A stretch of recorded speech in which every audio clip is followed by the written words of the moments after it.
प्रिय छात्रों, मैं वीरेंद्र कुमार मिश्रा, प्रवक्ता हिंदी, ऑनलाइन कक्षाओं में आपका पुनः स्वागत करता हूं। इस समय आप पूरे पाठ्यक्रम 12th का पुनरभ्यास करने जा रहे हैं। रिवीजन में आपको 20-25 वीडियो हम लोग बनाएंगे और उसमें आपका पूरा कोर्स धीरे धीरे अपनी परीक्षा की दृष्टि से उसको कैसे आपको तैयार करना है, कितना कितना तैयार करना है, इसको आप ध्यान से समझते हुए चलें। और कैसे लिखना है, कैसे छांटना है प्रश्नों को, इसको भी हम लोग इस टेक्निक इसकी बताएंगे। छोटे छोटे प्रश्नों को कैसे छांटते हैं, फिर उत्तर कभी कभी पैराग्राफ से नहीं मिलता है तो हम उत्तर को अपनी तरफ से कैसे बनाते हैं, ये सारी चीज़ें भी करते हुए चलेंगे। अभी तो हम लोग गद्यांश के बारे में पढ़ रहे हैं, परिचय के बारे में भी हम लोग डिस्कस करेंगे। अन्य भूमिका के प्रश्न हैं, कहीं पर काव्य खंड है, संस्कृत खंड है, सभी में हम लोग एक बार पुनः इसका अभ्यास करेंगे, घबराइए नहीं। और अंत तक इन सब सारी चीज़ों को करते हुए चलिए, नोट करते हुए चलिए। चैनल को सब्सक्राइब करिए, मित्रों में शेयर करिए और डिस्क्रिप्शन में जाएं तो टेलीग्राम चैनल का लिंक दिया हुआ है, उसके माध्यम से आप वांछित PDF भी मंगा सकते हैं। इस प्रकार से पूरा ध्यान से समझते हुए चलिए। बहुत अपने को ध्यान से देखें, क्योंकि वीडियो की अपनी एक सीमा होती है, इसलिए गतिपूर्वक कोई भी काम कराया जाता है, इसलिए आपका ध्यान यहीं रहे, इस चीज़ का ध्यान रखें। चलो देखते हैं। गद्य खंड में पहला पाठ, राष्ट्र का स्वरूप, वासुदेव शरण अग्रवाल ने इसको लिखा है। जब आपके लिए संदर्भ लिखने को आता है, एक प्रश्न आता है, उपयुक्त गद्यांश के पाठ और लेखक का नाम लिखिए। तो पाठ और लेखक का जब नाम आप लिखते हैं तो अगर समय कम है तो पाठ का नाम लिख दें, राष्ट्र का स्वरूप, और लेखक में लिख दें श्री वासुदेव शरण अग्रवाल। और संदर्भ के रूप में लिखना चाहे तो ऐसे भी लिख सकते हैं कि प्रस्तुत गद्यांश हमारी पाठ्य पुस्तक कक्षा 12 हिंदी के गद्य खंड में राष्ट्र का स्वरूप पाठ से लिया गया है और इसके लेखक श्री वासुदेव शरण अग्रवाल हैं। ऐसे करके भी लिख सकते हैं। तो आप समझ गए होंगे पाठ का नाम क्या है। पाठ का नाम राष्ट्र का स्वरूप और लेखक वासुदेव शरण अग्रवाल। रेखांकित अंश की व्याख्या दे दी है इन्होंने। व्याख्या में क्या होता है, कुछ शब्दों को आप बदलते हुए चले जाइए, कुछ चीज़ अपने पास से जोड़िए और व्याख्या इस प्रकार से बन जाती है। अब भारत माता की कोख में, भारत माता के गर्भ में अमूल्य निधियां भरी हुई हैं, जिसके कारण ये वसुंधरा कहलाती है। इसके अंदर अनेक रत्न हैं, हीरा है, जवाहरात है, स्वर्ण है, कोयला है, ये सारी के सारे इसमें ये रत्न भरे हुए हैं। इसीलिए इसको वसुंधरा कहता है, वसुओं को धारण करने वाली है। उससे कौन न परिचित होना चाहेगा। जब इसके अंदर सारी निधियां हैं, सारे खजाना भरा हुआ है, तो उससे परिचय होना हमारा कार्य है। लाखों करोड़ों वर्षों से अनेक प्रकार की वस्तुओं को पृथ्वी के गर्भ में पोषण मिला है, अर्थात पृथ्वी से ही सबको पोषण मिलता है। दिन रात बहने वाली नदियों ने पहाड़ों को पीस पीस कर अगणित प्रकार की मिट्टियों से पृथ्वी की देह को सजाया है। अर्थात पहाड़ों से कहीं पत्थरों को पीस पीस करके जल प्रवाह के माध्यम से, बाढ़ के माध्यम से तमाम उपजाऊ मिट्टी को ला करके ज़मीन पे डाल देना, इससे ज़मीन में उर्वरा शक्ति आती है। तो इस प्रकार से इसकी हम रेखांकित अंश की व्याख्या भी कर सकते हैं। फिर आता है, दिन रात बहने वाली नदियों ने किस प्रकार से पृथ्वी की देह को सजाया है। आप इनमें से प्रश्न को छांटेंगे। अब देखो, इसी तरह की भाषा शैली कहाँ पर मिल रही है। दिन रात बहने वाली नदियों ने पहाड़ों को पीस पीस कर अगणित प्रकार की मिट्टियों से पृथ्वी की देह को सजाया है। तो आप पहले इस प्रश्न को नोट करेंगे कि दिन रात बहने वाली नदियों ने, एक प्रश्न बता देता हूं, आप डालेंगे प्रश्नोत्तर क्रमांक 1, प्रश्नोत्तर क्रमांक 1 हो, 2 हो, जिस तरीके, इस तरीके से, और उसमें आप उत्तर को लिख देंगे।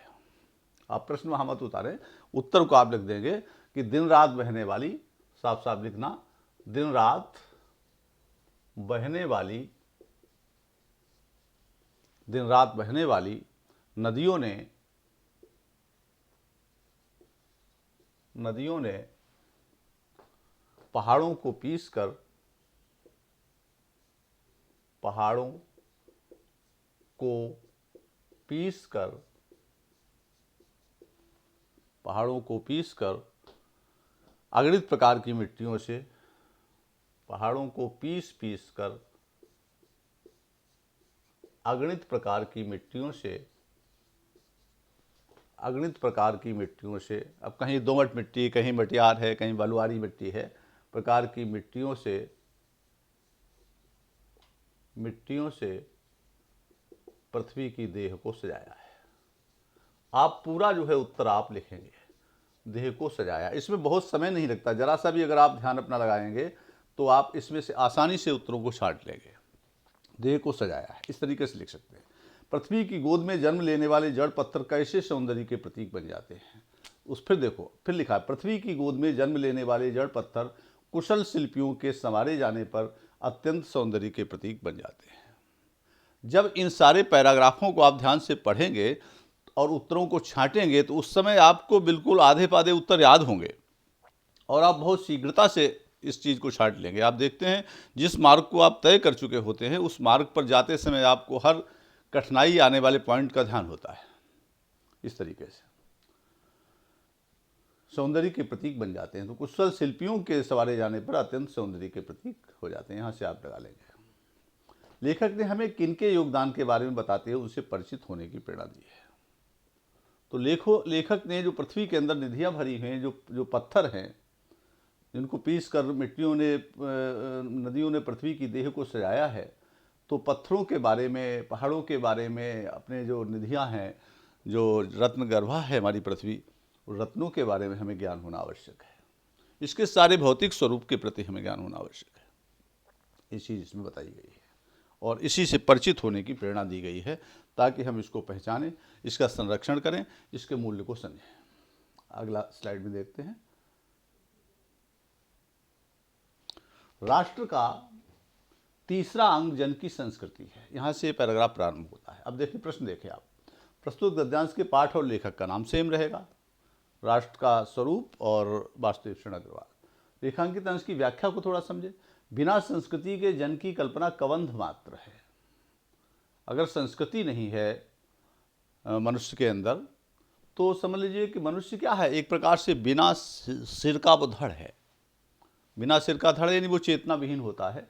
संस्कृति जन का मस्तिष्क है।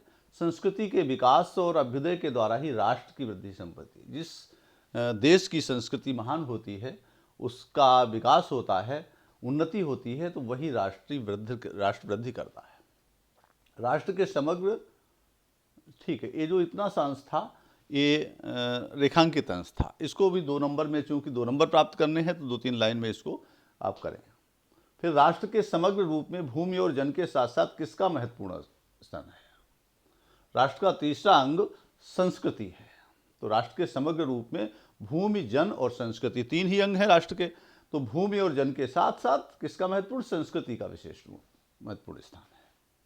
कब राष्ट्र का लोप समझना चाहिए, ये भी देखो लिखा है स्पष्ट। देखो, देखते हुए पढ़ते हुए चले जाएं। यदि भूमि और जन अपनी संस्कृति से विरहित कर दिए जाएं, अलग कर दिए जाएं, तो राष्ट्र का लोप समझना चाहिए। ये इसका उत्तर आप छांट के लिख देंगे, कोई कठिन चीज़ नहीं है। पहले भी हम लोगों ने इसको पढ़ा है, पाठ पढ़ाते समय पढ़ा है। PDF में आपको गृहकारी में भी पैराग्राफ दिए गए हैं। संस्कृति के सौंदर्य और सौरभ में क्या अंतर्निहित है। लिखा है, संस्कृति के सौंदर्य और सौरभ में ही राष्ट्रीय जन के जीवन का सौंदर्य और यश अंतर्निहित है। इस प्रकार ये सब 2-2 अंक के प्रश्न हैं, ये आप छांटते हुए चलिए। और 2-2 अंक के अगर अलग अलग मार्किंग होती है, इससे 10 में 10 नंबर भी मिल जाते हैं, 9 नंबर मिल जाते हैं। इसलिए एक बहुत बड़ा, ये सरल भी है और बहुत नंबरों का है, इसलिए इसको अंत तक देखते हुए चलें। अगली स्लाइड को देखें। साहित्य, कला, नृत्य, गीत, आमोद प्रमोद अनेक रूपों में राष्ट्रीय जन अपने अपने मनोभावों को प्रकट कर। जितना भी जो रेखांकित अंश दिया हुआ है ये व्याख्या है। साहित्य, कला, नृत्य, गीत, आनंद, आमोद प्रमोद आनंद अनेक रूपों में राष्ट्रीय जन अपने मनोभावों को प्रकट करते हैं। अपने अपने मनोभाव इन रूपों में, कोई साहित्य के रूप में, कोई कलाकारी के रूप में, कोई गीत के रूप में, कोई मनोविनोद के रूप में, आमोद वार्तालाप में, शास्त्र चर्चा में अपने अपने मनोभाव प्रकट करते हैं, अपने अपने विचारों को प्रकट करते हैं, भावनाओं को प्रकट करते हैं। आत्मा का जो विश्वव्यापी आनंद भाव है वह इन विविध रूपों में साकार होता है। आत्मा जो है का जो विश्वव्यापी आनंद, आत्मा क्या है, सर्वत्र व्याप्त है और वह इन्हीं सब चीज़ों में आनंद का अनुभव करती है। वह इन विविध रूपों में साकार होता है। अर्थात आत्मा आनंद से परिपूर्ण, गीत वही गाता है जो प्रसन्नता से भरा हुआ है, आनंद से परिपूर्ण है, वही नृत्य कर सकता है, कुंठित व्यक्ति नहीं। तो ये इस चीज़ों में प्रकट होता है। तो इस तरीके से आप पूरा देखता हुए चलें और इसके आगे बढ़ते हैं। इसकी कुछ प्रश्नावली आगे इसके अगली स्लाइड में दी हुई है, देखें। रेखांकित अंश की व्याख्या अभी आपने समझ ली। पाठ और लेखक का नाम पूर्ववत है। किन रूपों में राष्ट्रीय जन अपने अपने मानसिक भावों को प्रकट करते हैं? अब इसका उत्तर देखिए, आप पीछे जाइए। साहित्य, कला, नृत्य, गीत, आमोद प्रमोद अनेक रूपों में राष्ट्रीय जन अपने अपने मानसिक भावों को प्रकट करते हैं। इस प्रकार से उत्तर को आप खोजें और आगे बढ़ें। दोबारा दूसरा प्रश्न देखें। सहृदय व्यक्ति किसको स्वीकार करते हुए आनंदित होता है? सहृदय व्यक्ति, हृदयवान व्यक्ति, सहृदयवान हृदयवान व्यक्ति किसको स्वीकार करते हुए आनंदित होता है? इसके पीछे जाएं, उत्तर आप खोजने को मिलेगा।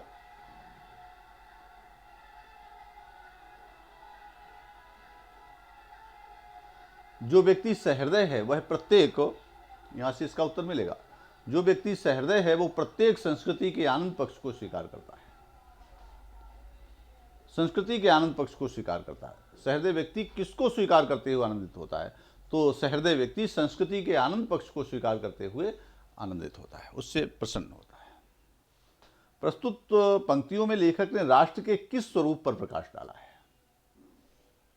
तो राष्ट्र के एक सूत्रता पर। आप देखें, इसमें पीछे जाइए। आंतरिक आनंद की सृष्टि में इसमें उनमें एक सूत्रता है।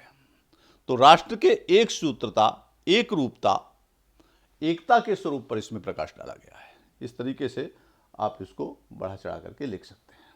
ठीक है, 2-2 नंबर के प्रश्न है, इस तरीके से आप छांटें। और चूंकि ये महत्वपूर्ण पैराग्राफ है, इनको तो करना ही है, इसके अलावा आप कितना भी पढ़ सकते हैं, लेकिन इनको भी अगर आप ध्यान से कर लेंगे तो संभावना यही बनती है कि इनमें से पैराग्राफ आपको मिल जाने चाहिए बोर्ड में भी। 12th के छात्र इसको बहुत ध्यान से, एक क्रैश कोर्स जैसा ही है, इसको कराया जा रहा है। इसको आप पूरा ध्यान से समझें और अंत तक समझें। चैनल को सब्सक्राइब भी करें। हमने देखा है कि बहुत बार चैनल को देखते तो हैं, वीडियो को देखते हैं, लेकिन सब्सक्राइब नहीं करते हैं। सब्सक्राइब भी करें इसको, तो आपके पास स्थायी रूप से ये सारी वीडियो पहुंचती रहेंगी।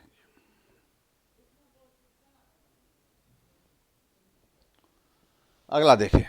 पूर्वजों ने चरित्र, धर्म, विज्ञान, साहित्य, कला और संस्कृति के क्षेत्र में जो कुछ भी पराक्रम किया है, उस सारे विस्तार को हम गौरव के साथ धारण करते हैं। अर्थात हमारे पूर्वजों ने बहुत कार्य किया है। चरित्र की शिक्षा दी है, धर्म विज्ञान की शिक्षा दी है, साहित्य और कला और संस्कृति के क्षेत्र में भी बहुत पराक्रम किया है, बहुत मेहनत की है। उस सारे विस्तार को हम गौरव के साथ धारण करते हैं। अर्थात जो उन्होंने विस्तार हमारे सामने छोड़ा, जो उन्होंने ज्ञान का विस्तार छोड़ा, जो उन्होंने संस्कृति का ताना बाना बुना, उन सभी को हम धारण करते हैं, ग्रहण करते हैं और उसके तेज को अपने भावी जीवन में साक्षात देखना चाहते हैं। और उस संस्कृति को धारण करके, उस ज्ञान विज्ञान को धारण करके हम तेजस्वी बनना चाहते हैं। यही राष्ट्र संवर्धन का स्वाभाविक प्रकार है। अर्थात हम अपनी अगर प्राचीन संस्कृति को, ज्ञान विज्ञान की संस्कृति को, साहित्य को, संस्कृति को अगर धारण करते हैं और उसका हम प्रसार कर रहे हैं, उसको अपने इस वर्तमान जीवन में भी अगर विस्तार कर रहे हैं, तो यही राष्ट्र संवर्धन का एक स्वाभाविक प्रकार है, प्राकृतिक क्रम है। इस तरीके से इसकी व्याख्या को समझें। पूर्वजों ने किन उपलब्धियों को हम गौरव के साथ धारण करते हैं? पूर्वजों की किन उपलब्धियों को?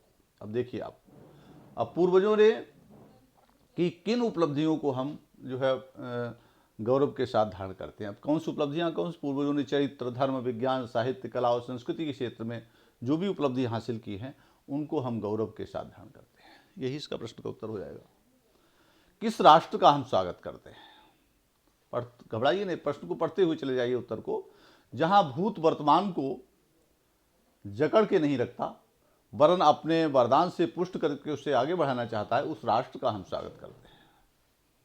जहां अतीत वर्तमान के लिए भार रूप नहीं है, जहां भूत वर्तमान को जकड़ के नहीं रखता, वरन अपने वरदान से पुष्ट करके आगे बढ़ाना चाहता, उस राष्ट्र का हम स्वागत करते हैं। जहां अतीत भी हमारा वो जो है सहयोग कर रहा है, अतीत से हमें शिक्षा मिल रही है, वर्तमान भी हमारे लिए प्रगतिशील है, उस राष्ट्र का हम स्वागत करते हैं। प्रस्तुत गद्यांश का आशय लिखिए, स्पष्ट कीजिए। तो प्रस्तुत गद्यांश में ऐसे लिख दीजिएगा, प्रस्तुत गद्यांश में लेखक ने पूर्वजों ने जो हमें चरित्र, धर्म, विज्ञान, साहित्य और संस्कृति की जो भी शिक्षा दी है, जो भी हमारे लिए ताना बाना खड़ा किया है, उसको हम धारण करें और धारण करके उसको वर्तमान जीवन में अन्य समाज में भी उसको फैलाएं, उसका विस्तार करें।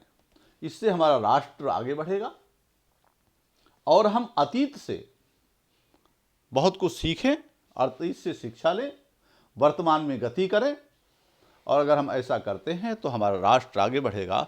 हम ऐसे प्रगतिशील राष्ट्र का जो है वो स्वागत करते हैं।